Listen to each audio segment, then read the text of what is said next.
Today we're going to talk about the power of words, okay?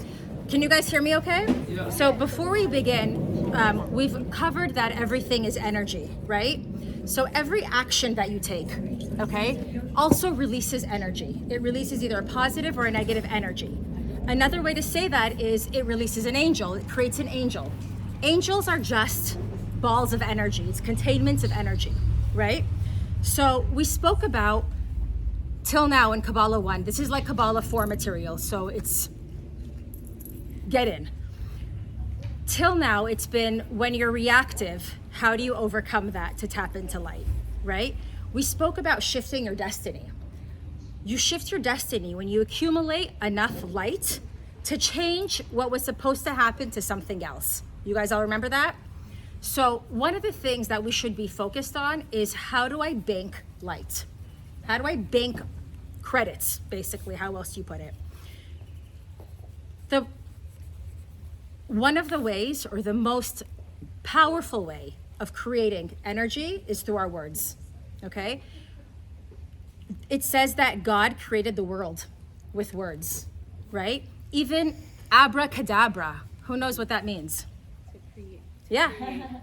Abra is to say, kadabra is to make. Exactly. You make your existence by Exactly. like manifestation. Yes, you create existence with your words, okay? Like that's really powerful, right? When you manifest, it's with your words. On average, it says that we speak about 16,000 words a day. That's a lot, right? When you speak, part of your breath, part of your soul, like your nefesh, your nafas, is attached to your words. So it's almost like you lose a little bit, right, every time you speak. So just to understand the gravity of words. We also spoke last time about when we create something positive, it comes back to you. Do you remember the example I gave about driving? You're driving in the car and some reason you look down at your phone, right? And as you're looking at your phone, you almost get an accident, but you don't. What made you look at your phone? The negative energies, the negative angels that you accumulated have to manifest, right? They have a job. Each angel has one job. It does that job and it's gone. It manifested in a way maybe to make you look at your phone or look at the radio. Why didn't you get in the accident? The positive energies that you created gave you the instinct, the intuition, whatever you want to call it. It had you look up so you missed that accident. What we want to do is we want to bank more of the positive energies in our lives. So we're going to go through that with our words. Any questions so far? Okay. Okay, so it also, in Kabbalah, they say that you're born with a finite number of words that you could use, okay? So we wanna pick those words. One of the most powerful ways of creating negative energies that we're all guilty of, and I wanna again say, just because I'm teaching this, please don't think I've mastered it, okay? We're all a work in progress, is speaking.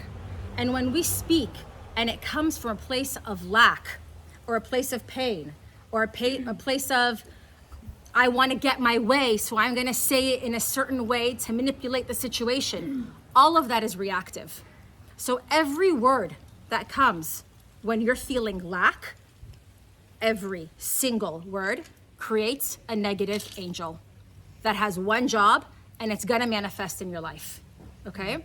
But the contrary, every positive word, okay? So if I'm having a discussion with Anita and she's asking me about something and I'm giving her advice and I use 1,000 words, I've created 1,000 angels, right? I have 1,000 positive units of energy that will somehow come back to me. Maybe today, maybe tomorrow, maybe it'll go to my children, but energy is transferred. So with that, I want you to keep in mind that let's say I do a positive action. Let's say I buy her a pen, right? That's one act. But if I use 1,000 words, that's 1,000 angels. So just so you understand, like sometimes we feel like that action is so important, just so you get how significant our words are.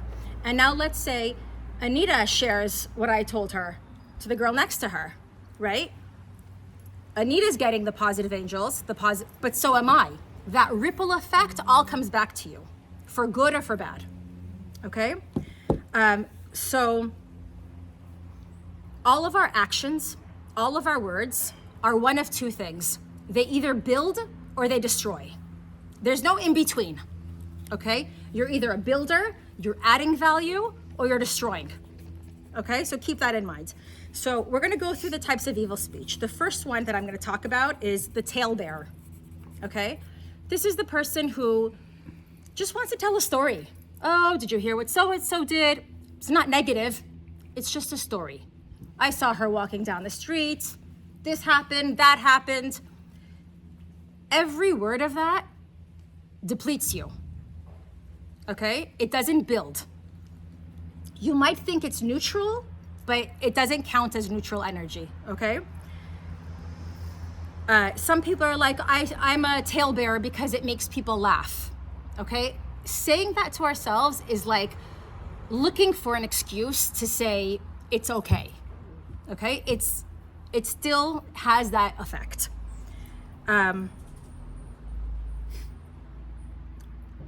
Okay, if you are gonna share a tale, like let's say you're gonna tell a story to like your child and you're reading them a bedtime story, the way that that's different is because that has a positive purpose. It's not coming from lack, it's not coming from fear, you're not using it to make yourself feel better because you're like, oh, she did that, because we do feel better when we talk about people, right? It like gives you a boost of energy. What are you doing? You're stealing energy, right? You get that momentary strobe light of high and then you drop down because it's not real. The next one is evil speech, okay? So what is evil speech? Who knows the definition? Nobody? Okay, what is it? What does that mean? When it hurts the person's name or their... It's sharing something that is true. Evil speech is sharing information about somebody that is true. So I know a lot of times we're like, oh, I'm not gossiping. It's true. Well, that's the definition. Okay? When you share something about someone that's true, let's say I say, I don't know.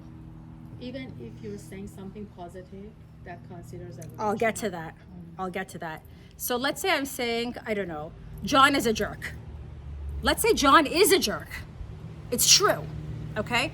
If I'm saying it because I'm upset, like, oh, I can't believe it. If I'm coming from lack, from insecurity, from sadness, from any emotional state, that's reactive, okay? And the way you have to think about it is your bank account is drained, your health is drained, that promotion that was gonna come got delayed, okay? Your child, God forbid, is gonna get bullied in school. All the blessings that are about to come just got delayed because of what you're doing. It's like having a hole in your bucket, okay? Okay, when can you say something negative that's true? Anyone know? Yeah. When it's one person that's very close to you that you need advice from Yes. them, Yeah. that's permitted to speak about someone else, not necessarily like bashing them, but I need guidance Yes. on what to do. Yes. So that's one thing. If you're talking about someone and it is emotion based and it is negative, but you're doing it to process for your growth, and the person you're speaking to has that level of consciousness to understand that and loves you, okay? And you're working through it. You have one safe person you can do that with. It's not 50 people. It's not a pass that you call. What? Okay, yeah, let me give you an example. Let's say someone did something and I'm not sure, like, oh, this person, like, you know, was, I don't know, told me to go F myself. I don't know, but she's a friend of mine. Should I forgive her? What do? I don't know if it's the right thing, but she was such a mean person. She hurt my feelings every time she comes close to me. Let's say I'm trying to process my friendship with somebody. And if I want to continue, like, where do I stand? And I want to speak to one person about it. I would find somebody who would add value. So for instance, I wouldn't talk to someone who I don't think could help me. Someone whose consciousness might not be higher than mine to elevate it. If I speak to someone who's like, yeah, that person was mean, what are they doing? They're creating fire. It has to be someone who could analyze like a therapist. So if you have a friend that you trust, who loves you, who you feel like could help you learn from it, that's okay. Okay? So the caveat is, when can you say negative words that's true? Yes, when you're processing it with someone like a therapist or a close friend to grow. It has to have a constructive purpose. If it's going to save someone's life, so like your money, or from being taken advantage of. Okay, so like let's say you just had a bat mitzvah. Okay, let's say you hired a caterer and the caterer sucked, and you see Anita's about to have a bar mitzvah and she's about to hire that same caterer. Are you allowed to say that caterer sucked, don't use them? Yes. It's going to save her money, it's whatever. So yes. How do you say it? Can you come and say that was the worst caterer in the world? No, because you're exaggerating and that's coming from emotion. You can say, my experience with this caterer was the food was okay, the service was great, but he was very overpriced. That's my experience, right? So there's no exaggeration. Can I add? Yeah. Didn't you teach us we also shouldn't speak when we're in a reactive state? Correct. So we have to wait till we come Yes, out of you can't, it can never come from being emotional. It can't come from I'm angry, I'm sad. You have to be, You have to wait. yeah, you have to wait. You have to wait. It can't be emotion based. If you're saying something negative that's true to influence somebody, you can't do it. Okay? Okay, the next kind of evil speech is slander. Who knows what slander is? Slander is evil speech that's a lie. Okay? So you made it up, you exaggerated it, you didn't know the full story. So I'm gonna give an example. Let's say a celebrity on TV says, I don't know, give me a story. Brad Pitt hooked up with Angelina Jolie, okay? And let's say that's a lie. And I hear that story, and now I share that story. But what I said is true. I heard Brad say Angelina, whatever, okay? My story is true, his was a lie. So the truth is worse than the lie. Does that make sense? And why does that happen? It says that evil speech that is true has legs. So it keeps on going. That energy trickles further, right? Evil speech that's a lie doesn't last as long. So this is true when we post things. If you're posting things on social media, you have to be careful what you're posting. Okay, anything that causes separation. Okay, so let's say I talk to Anita and I say, oh my God, my husband is so amazing. He fed the children and he made them dinner and he put them to bed and he gave them a bath and then he gave me a massage. And I say all of this, and let's say Anita's husband is not like that. Okay, and she hears this, and I'm just trying to share my happiness with her, right? I don't have any bad intentions. But she carries that, and she goes home, and now she's passive aggressive with her husband, not even remembering what I said, but it's in her. And that causes her to fight with her husband. I lose light. Right? Why though? Because you don't know what's going on in her life. It doesn't matter. I put a stumbling block in front of somebody. You're not allowed to put a stumbling block in front of someone. You can't do something that leads to separation. I caused separation within her marriage. So we have to be so sensitive, right? So Kabbalah 1 was basic. This is, I know it's a lot, it's hard to take in. It's really another level of sensitivity, okay? Yeah. Is it like when you're speaking to someone, you start saying things like that, and then you start to feel like a weird, like anxiety, and you don't know where it's coming from? And if Because you you're stop sensitive to it, yourself yeah. Kind of in the moment and change the subject, does that? Yes, it wipe negates the it. slate clean? Correct. If you're able to stop, if you have the opportunity, you stop, you recognize, it's as if it never happened, and those words actually become light-filled. Sarah, isn't this true for social media? If you go on vacation, you post it, and someone Yes. who can't go on vacation, Yes. and they see it, and you make them feel bad. Yeah. So aren't you then Yes. impacting people negatively? Correct. Correct. Even though it wasn't your intention. Yes. Anything that causes separation, whether you intended to or not. I think I had another example too. Okay, so here's one. It's a hard one to swallow. Let's say there's a really pretty girl, hot body, very young, flirting with someone's husband at a bar mitzvah. Okay? And you know, you trust your husband doesn't, you know, they're just talking. They're just talking. She doesn't mean anything by it. It's friendly. If that stays with him in any capacity and makes him a little bit, passive aggressive, why isn't my wife, she caused separation in a marriage. She loses light. And messing up someone's marriage, getting in the way of the marriage, is the biggest thing of energy. It's the biggest release of energy. So I know it's a hard one. I know it's a sensitive one, but I had to say it. So with that, I'm gonna say that Aaron, okay, like the forefathers, Aaron or whatever, I guess he wasn't a forefather, the high priest, what he would do is, he was called the peacemaker. So people who make peace, they're like, the energy that they reveal is like the highest. They see miracles. If you're a peacemaker, literally you're gonna have like things working out for you. So what he would do is he would go to the wife and he would say a lie. You know, your husband today was saying such wonderful things about you. He was saying how proud he is of you. He was saying what a wonderful wife you are, what a wonderful mother you are. And she'd be like, really? And then he would go to the husband and say the same thing about the wife. Oh my God, your wife was saying how strong you are and how handsome you are and how she admires you. This would create peace between them, although it was a lie, okay? So I'm not saying go out and lie, but lies that create peace, anything that creates peace, anything that unites, okay? Yeah. So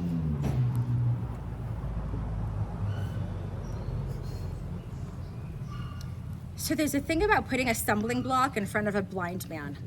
And I feel like this is what you were talking about. If you post about your vacation and someone else feels sad about it and you cause them to short circuit, you're responsible. The same way that if I sell the glasses and a little screw falls out and a child chokes on it, I'm responsible, right? We have a fiduciary duty.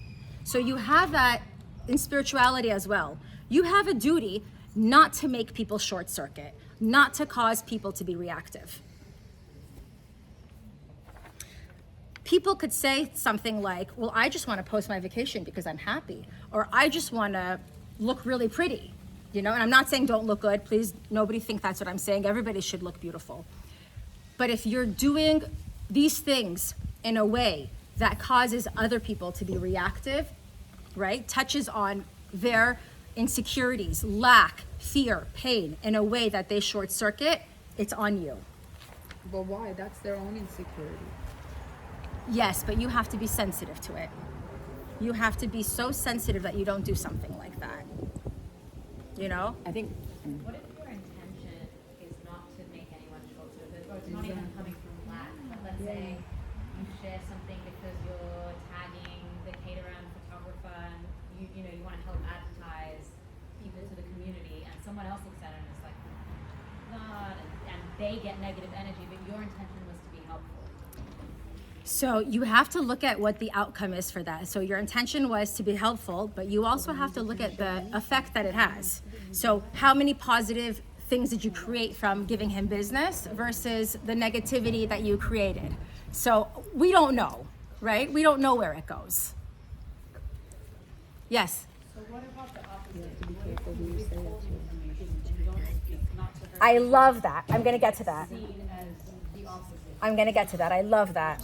I love that. She said, what about withholding information? Yeah, I'm going to get to that in a minute. Here's another one. This is an interesting one. What if you accidentally hurt someone? So let's say Val came in. Val came in and I stepped on her foot, right? That was an accident. I didn't mean to step on her foot. What does it mean that I stepped on her foot? that means somewhere in my life, I'm not being sensitive enough. Maybe somewhere I've hurt Val or somebody. And I'm not, most likely Val, because I stepped on your toe. I'm not sensitive enough, and I need to look deep and see what's going on. How could I up my ante? How could I be more sensitive? How could I be more aware? So if you hurt her, not if she stepped on your toe. Yeah, I stepped on her toe. If you unintentionally hurt someone, verbally, physically, there's something going on with you. There's something. She didn't think twice. She was like, whatever, I don't even think you remembered it. But that was my message, right? So this is all about our growth. It's about how we connect to the light. It's about how we accumulate light. And the purpose of this is you want that light in your bank account. So when things happen and you're near that car accident, you look up, right? So that car accident doesn't happen. So you don't get that call from the doctor. So you don't get that lawsuit. Okay. So this is a hard one because, yeah. So basically, everything we say and do has meaning, Every regardless word. of whether we're aware or not. Yes. So be aware of that. Yeah. Every single thing you do creates, there's no neutral. Right. It's a positive or a negative angel. So you're either building or destroying. Were you asking a question? No, I can relate a lot with that. I bet. So it's hard because sometimes we're like, we all know the person who says, oh, I don't talk bad about anybody. I just listen. Okay? Listening is just as bad. You hearing it is it almost as if you said it. Okay? You're creating an outlet for the person to speak. So now what do? So imagine if I'm sitting in a room, okay? And Delaram is talking to me and she's saying to me, oh, and this person did this and that person did that, and can you believe it, and look at her dress, whatever it is that she's saying. What do? I don't want to hear this. I don't want to drain my bank account. What do? Change the subject. Yeah, change the subject, find a way to. Tell them to stop. It's tricky because you don't want to alienate yourself or people. You don't want to look like you're holier than thou or like. Can we talk about something else? Yeah. And if you realize, once you understand how detrimental this is for your own life, you're gonna naturally not want to hang out in certain situations where you feel like this is the predominant conversation. Yeah. Do you know what it's like? It's like, has anyone done like a really crazy healthy diet? Like a cleanse, like a juice fast? Mm-hmm. Raise your hand if you've done it. So imagine after a 40-day juice fast, you go and have a slice of cheese pizza. How do you feel? You feel sick. You feel good for a moment and then you feel sick.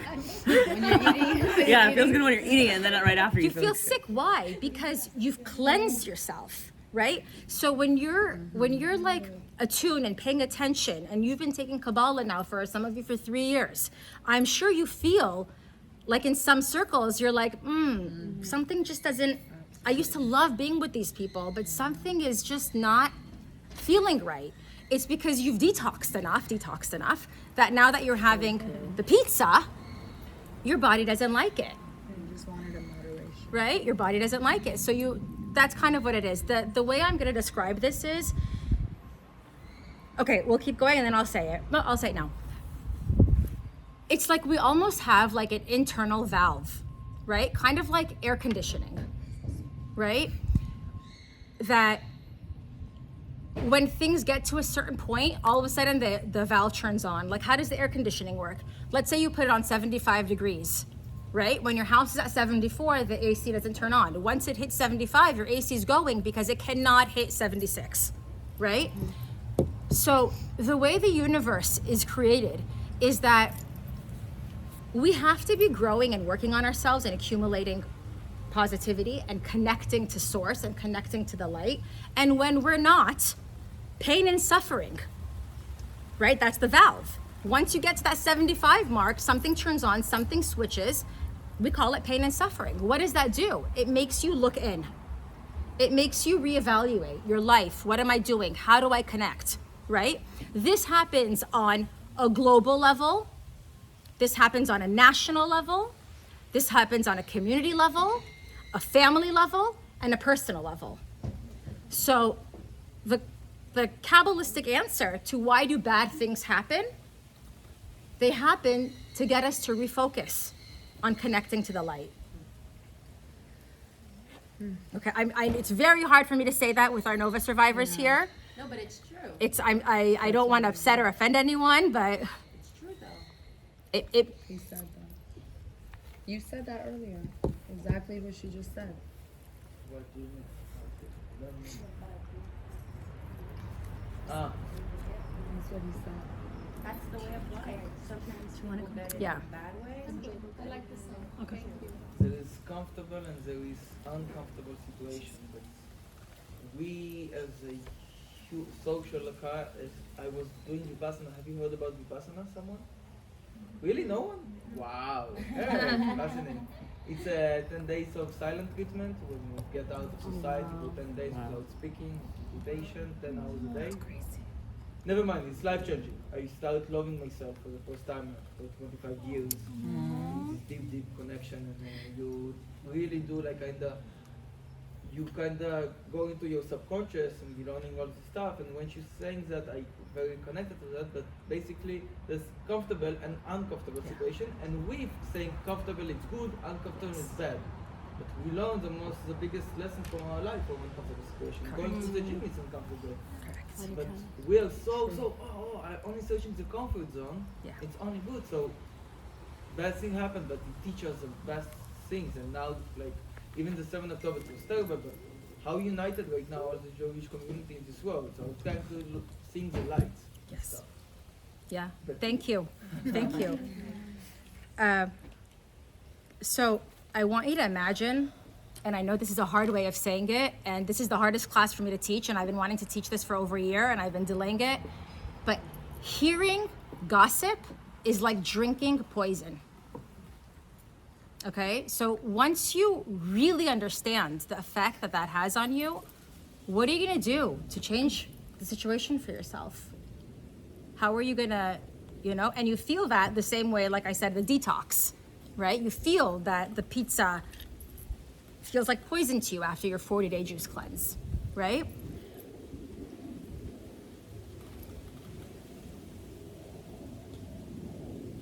Okay, sometimes we imagine that we could hang out in certain circles and it won't affect us, right? Like, I study Kabbalah, I protect my aura, I don't know, I wear like the red string, I have the eyes, I do this, I do that, like I light incense, I'm okay, I could handle it, right? They say you've heard that you become the 5 people you hang out with the most, right?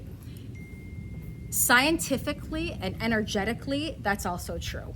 I was reading this article in Scientific American that was showing your brain waves syncing with the people around you. When you speak to someone, even, okay, your brain waves align. So we all have an aura. Your aura is about 88 inches, okay? Someone's inner light, when they hang out with me, becomes my outer light. What is my outer light? It's that potential before it becomes actualized. So whether I want to or not, your environment will always win, okay? No matter what, your environment will always win. So pick your environment. That's a question, Sarah. If someone's gossiping, let's say, and I don't want to hear it, but I'm there. I Yeah. don't want to be rude and leave. Yeah. But I turn what they say into a positive. Like, oh, I know many people have been through that. I don't want to judge. Okay, yeah, okay, yes. So I'm gonna get to that too. I love that you said that. That's my next one. So when this happens, okay, and you're in that environment, change the subject, figure it out, maybe hang out with those people less, figure out what works in your life, but not in an obnoxious way.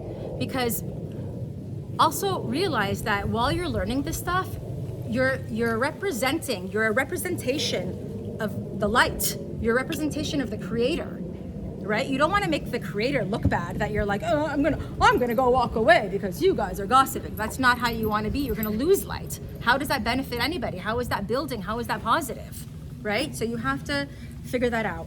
There's another one that they say your network is your net worth, right? So there's all these different ways of saying how important your circle is. Can I give Yeah, something? please. I was reading a study a month ago saying that they were searching selling centers, and if you're sitting at 20 feet from the high performer seller, you will become 70% more like you will sell more to 70%. Yes, yes. And otherwise, if you sit next to the lower perform seller, who is 20 feet, you will sell 70% less. Wow.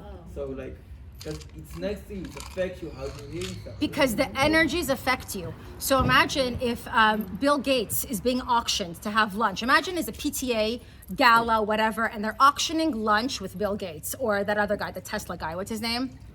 Elon Musk. How much would that go for to have lunch with one of those guys? How much? Give me a number. Why? Why? Do you think he's gonna give you like insider trading tip? What is he gonna do over lunch that's worth paying $1 million for? Open your consciousness. Yes. Level of Yes. how far people get. You're gonna be in his orbit. His orbit will affect you. Wait, I have a question. Why would his orbit affect you, not your orbit affect you? Your orbit will affect him too, but his is probably stronger. Stronger. So it's So you want that. You want that. And I'm sure yours will too, but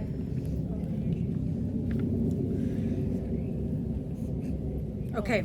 I want to say one more part of this because I don't want it to sound like I'm saying escape your negative circles, because if you stop hanging out with people completely, Satan got you on the other side, right? You don't want to be a doormat. You're not trying to like run away. You're not trying to escape. Oh, like look how, you know what I mean? You need to be in society. You need to be with people, but you need to figure out how you're doing that in a way where you're minimizing what you're hearing and keeping your energy circles positive, okay? Another thing that I suggest doing is a social media edit.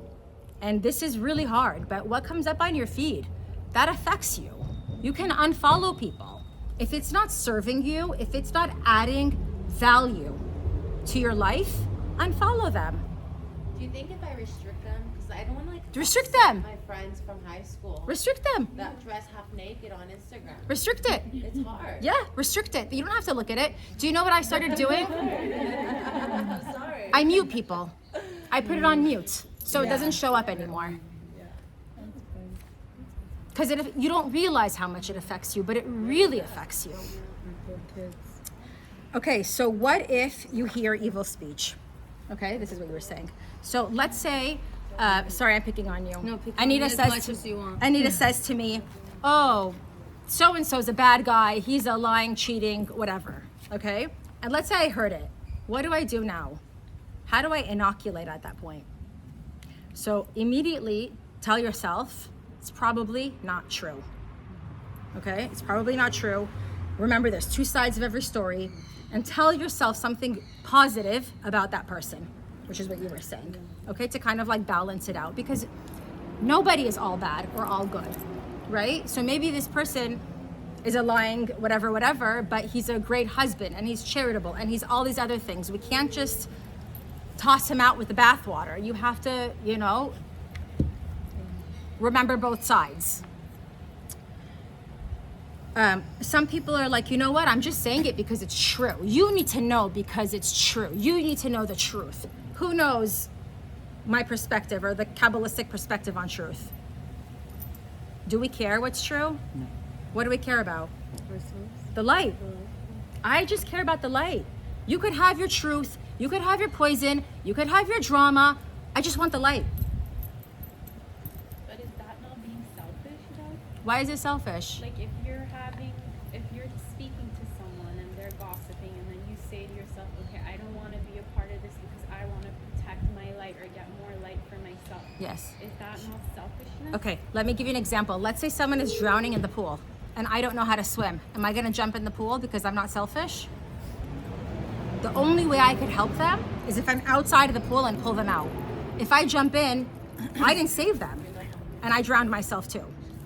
You don't want to drown yourself listening to that or expose, you know what I mean? Like, you don't cut them out. Thinking about the last class that we had where Yeah. we talked about like doing things but the fact that it's not just for yourself. Like you're not doing the things for yourself. Yes, yes. You know So what I'm when you're banking on light, it's not for you.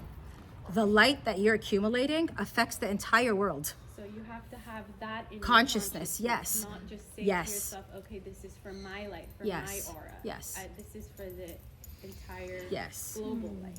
It's very much global. It's very much global, to the point where if we're all doing what we need to be doing and connecting to the light, that negativity won't affect us. The only reason we have chaos, war, disease, all of that stuff, COVID, is because we're not doing what we need to be doing, and it's that valve saying, hey, it's 73 degrees. You don't want it to get to 74. Figure yourself out. And we have a huge vessel. So what does that mean? If your cup is this big, that's all you've got. Our community has a huge vessel. That means our capacity for good and for bad is large. So it's not selfish at all. If I'm working hard or you're working hard to accumulate light, it's for the whole nation. Right. It's for the whole world. That's what needs to be in your conscious. Diseases are not solved in a lab in a petri dish. You have to get to the spiritual root first. If someone, where's Adina? Adina Finn's husband does cancer research, okay? And he came out with like a cure for, I don't know, this kind of breast cancer. And it sounds amazing, right? If we're not doing what we need to be doing spiritually, that kind of cancer will go down, but you know what? Something else will pop up. Because that level of chaos and pain and suffering is gonna happen until we reach a critical mass. Do you guys remember what critical mass is? It's that valve. It's when you accumulate enough until the scales tip. It's having enough light that it doesn't reach the 73 mark. Did I explain that in a way that's digestible? Okay. So when I'm saying I don't need to know the truth, you don't need to go into the 1% with someone, right? And I'll share something personal. I feel like we get sucked into this in my marriage.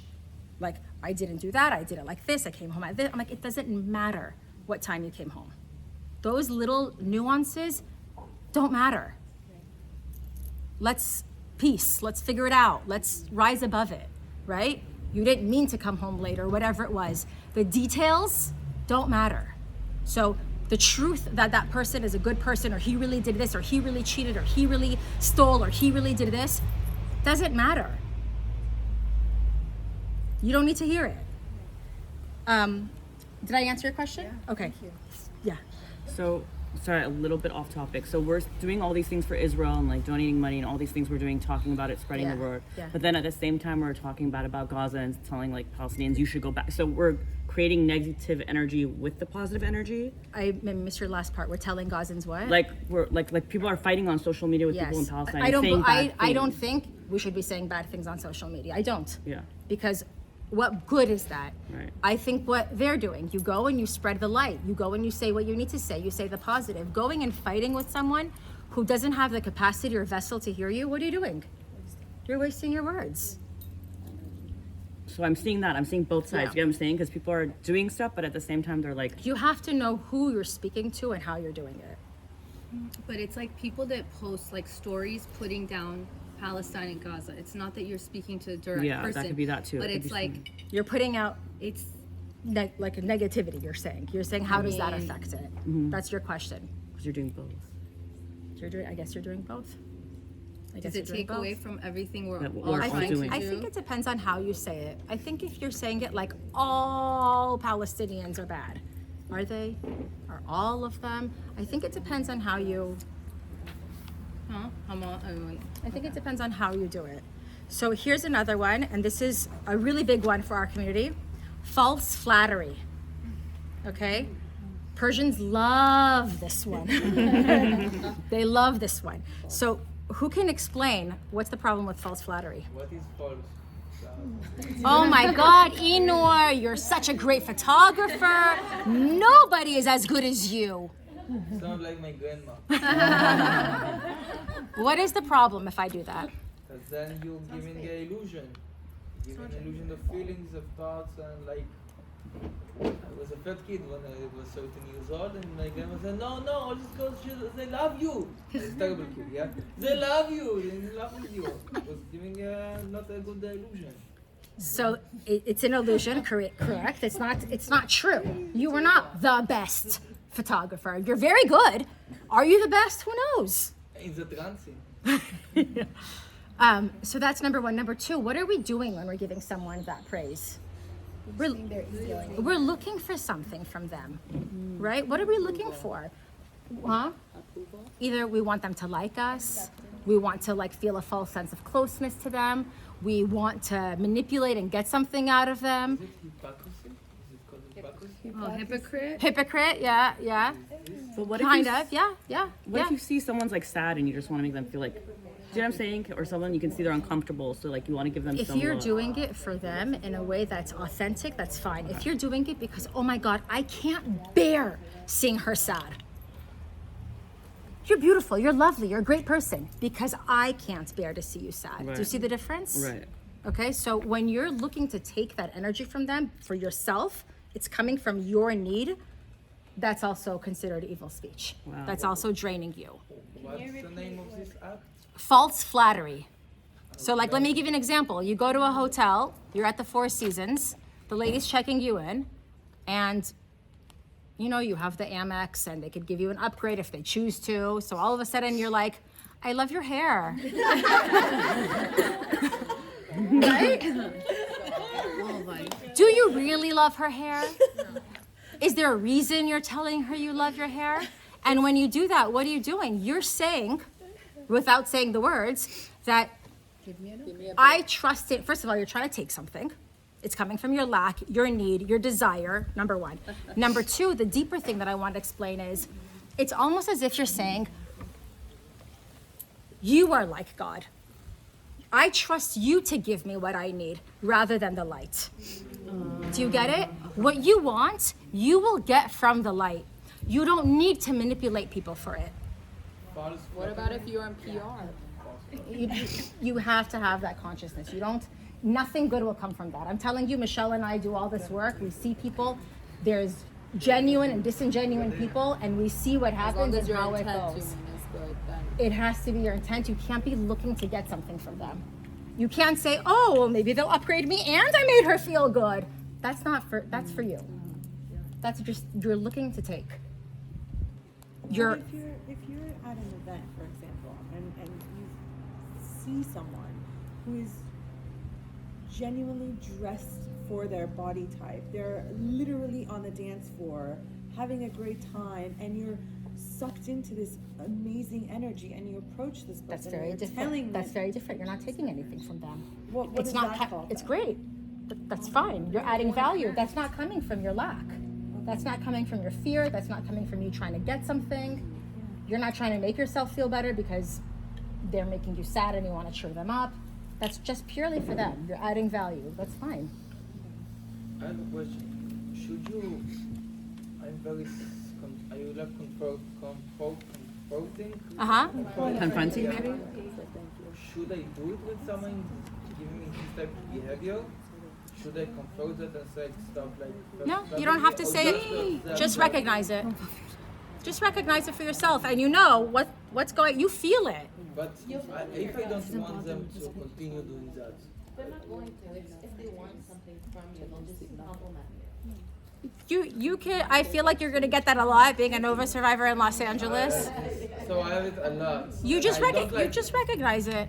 Okay. You'll be turned off, and they'll feel your energy. Usually it was like the line. Yeah. You could put the line. You could put the line. How you put the line in a polite, not even polite, because about polite, in a society way that's not like making a huge scene for them and they're like shocked. Just thank you. Space. I think it's as long as you acknowledge it and you're aware of it, that just shows Yeah, that you're exactly. willing and you're Don't bullshit. you're aware of it. Like I want you're don't want to give them a vision like I'm That you got. can't Yes. bullshit. Yes. You'll figure that part out. I'm just teaching you how to connect to light and how to not lose your light. How you do it is going to be up to you. So not sharing info that is positive. Okay? Not sharing info that is positive. So let's say Delaram had a caterer, okay, and maybe her caterer was bad, but she knows that Rebecca Sufedi used the same caterer, and he did a great job for Rebecca. Did you guys have the same caterer? No. Okay, good. Let's say he did a great job, and let's say I'm saying I want to have a bat mitzvah. Delaram, how was your caterer? And she only tells me her negative part, knowing Rebecca had an amazing experience, and she withholds positive information. So withholding, okay, positive information is reactive. Why is it reactive? Because you're mad that you didn't have a good experience. You have an agenda. It's coming from your, like, I'm not going to tell that. It's coming from your fear, from your lack, right? You're not full. Okay, deceiving for self-gain.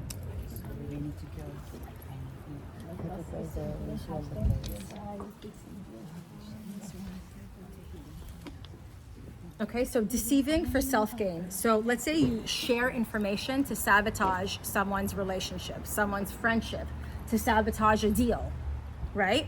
Let's say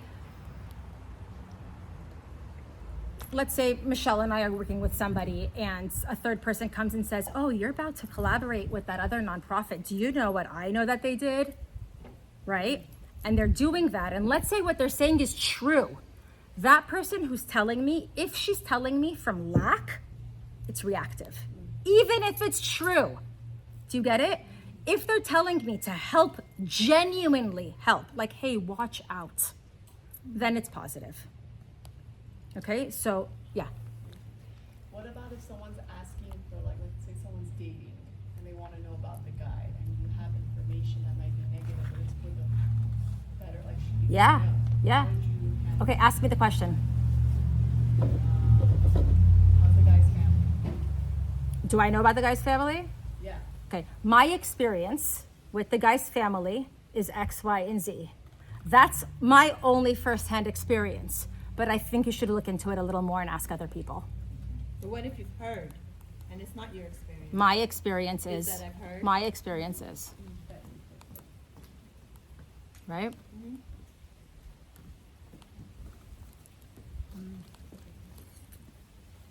You said something about sharing positive is not okay.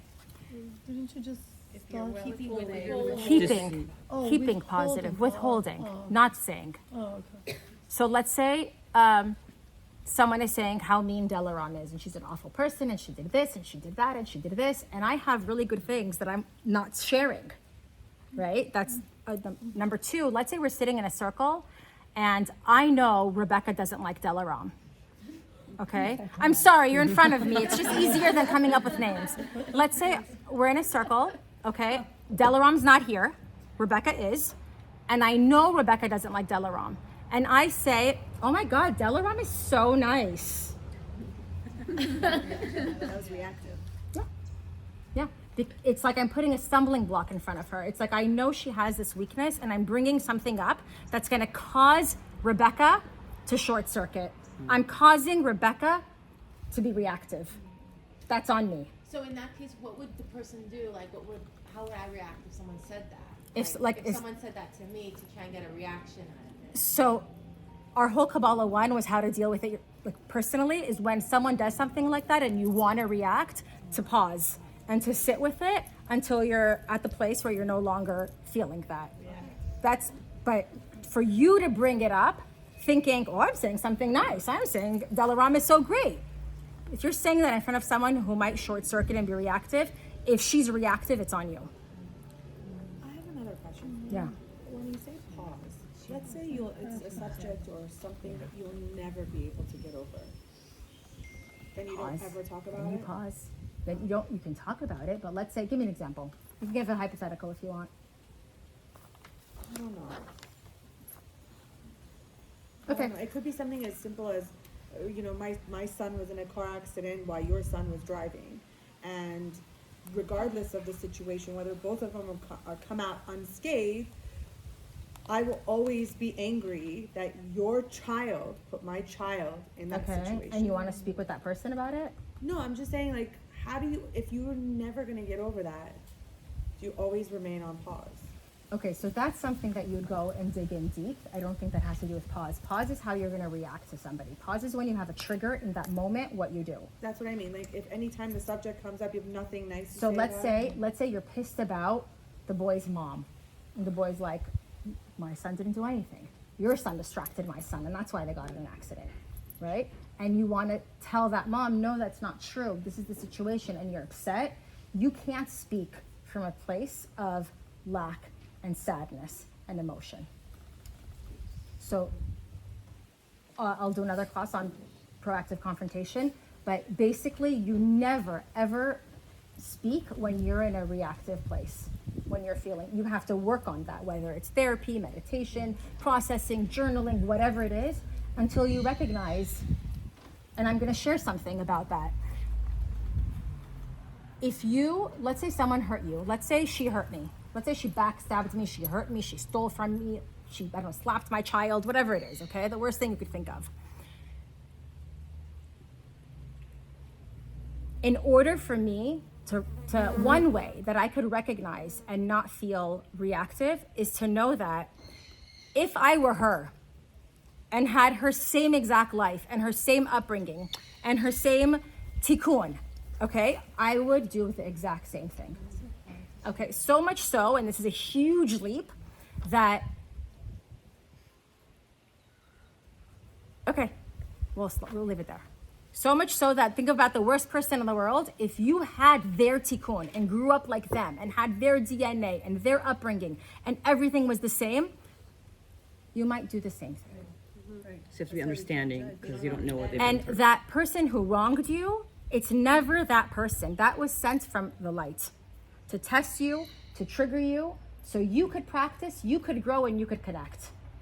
It's never the other person, right? So in that analogy again, and I'm sorry we're deviating, if she wrongs me and I'm upset with her, how do I get over not being reactive so I can confront her? Is I need to recognize that God sent her, the light sent her. She was just the messenger that had to happen. Remember, Joe had to get stolen from at 10 a.m. on Tuesday. Whether it's from Jane or whoever else, that incident had to happen. And the only way to bypass being stolen from is to elevate your movie by banking light. Okay, we said deceiving for self-gain. The other one is unnecessary info, right? So we all know people like this too, who just talk. They just talk, right? You don't even know what they're saying. Oh, I had a dream. Oh, and my mother-in-law came over and the warm sabzi was so good. And they just keep talking, right? It sounds like it's neutral, but it's not, because it's either positive or negative. Is it building? If not, it's destroying. You're wasting those words. Part of your soul is leaving you, right? And if you look at people, whether they study Kabbalah or not, if you look at a bunch of random people, the ones who have a less chaotic life are the ones who don't talk as much. They have a quieter life. They're not just saying something to say something. The ones that have less chaos. Like if you look around you, not here, look around in your life. Who has the most chaos? A random parking ticket, a car accident, drama with this person, drama with that person, now it's a sister-in-law. It's always something. I'll put money on it that they're just talkative people, right? Because you're using all of those words to bank negativity if it's not positive. So if we sit right now and we just take an assessment of what % of your words are positive and what % are negative. I'll say, maybe before Kabbalah, 96% of our words are negative. Maybe we're doing 5% better right now, 10% better. It's very, very hard, but it's something to be aware of because it creates a huge impact. So do neutral words count as negative words? Yeah. If there's no purpose, if you're just talking to talk, yes. But I don't think people like that are self-aware that they... I get it. I get it. The negativity is going to them. It's not Do you going know to what you. it's like when you're saying that they're not aware? it's like involuntary manslaughter. What does that mean? You can kill someone with intent or without intent. Both ways you're going to jail, right? It's worse with intent, but the action still happened. So if they're not aware of it, that's not an excuse. It still happened. I didn't mean to kill the guy. I hope you killed him. So as the light of the creator, do people that are not in Kabbalah that need it for whatever reason, is there a way that he or she finds Everyone finds it their own way. Whether they're studying Buddhism, they're doing whatever it is, and they don't talk for 10 days. So basically it's from Buddha. Yeah, but what is Buddhism? So God gave Abraham, what is it? He gave Isaac everything, and then he gave the other sons gifts. So all this wisdom is aspects of this, right? Sarah, in the middle of awkward silence, it's better to just be silent and talk unnecessarily. If it's very awkward and you want to bond and you're thinking that it's going to add value and you're thinking about it like that, sure. Okay. But don't keep going. You know what I mean? Yes. Like, I have a good, in therapy, an awkward silence when a client comes in and doesn't want to talk, and it's stretching too long. You can say, is silence more comforting for you? Would you like me to remain silent? Or would you like me to give you some more time in silence? Or would you like me to start speaking? There's always some way, some word to use to start. Yeah, or just enjoy the silence. Yeah. So we're going to talk about low-hanging fruit. Okay, so so words have energy, right? So we know people who cuss, right? And sometimes you feel like by saying bad words, we get the point across better, right? But our goal in studying this and learning Kabbalah and becoming spiritual, what is it? Is it to get the point across? No, it's to accumulate light. It's to bring light into the world. So whenever you use a negative word, a cuss word, a bad word, what is it? It's charged. That's why it feels good, right? It feels good to say it. You're losing light when you say it. So an easy place, and I said this to my kids, like my teenagers, an easy place to just shift your destiny, start banking your light, just don't use bad words. That's like low hanging, easy. We can all start that today. You'll see things in your life begin to shift. I mean it, once you stop with those words. Complaining, right? Complaining. When you complain, you're creating an angel that makes sure that thing that you're complaining about will happen to you. What if you think it? Sorry. You're manifesting. Well, thoughts is step number one. It's thoughts, words, and actions. So if you're thinking about it, change your thoughts. You can control your thoughts. Can you speak to that exact thought? Just change your thought. Just change it. It's like being a victim. Yeah. Or maybe admiring it, be like, I understand, move on to the next thought. Yeah. Just accepting it and moving on. Yeah. Yeah. Whatever you need to do. Look at it in a different way. Whatever you need to do to not be in that place of, oh my God, and now this happened, and woe is me, and look at me, and I did this, and that. Just shift it. Shift it. Shift it. Okay, when you're complaining, what are you doing? You're connecting to the lack in your life, right? It's like the ultimate reactivity. You're imbuing in it. You're sitting in it. You're making it more, right? Seeking some type of response from someone Yeah, else. For you. total reactivity. Yeah. So how do we feel, bless you, when you're with someone who's complaining? Have you guys been around someone who's complaining? That's exactly it. They're draining, they're sucking the energy out, they're sucking the life out, right?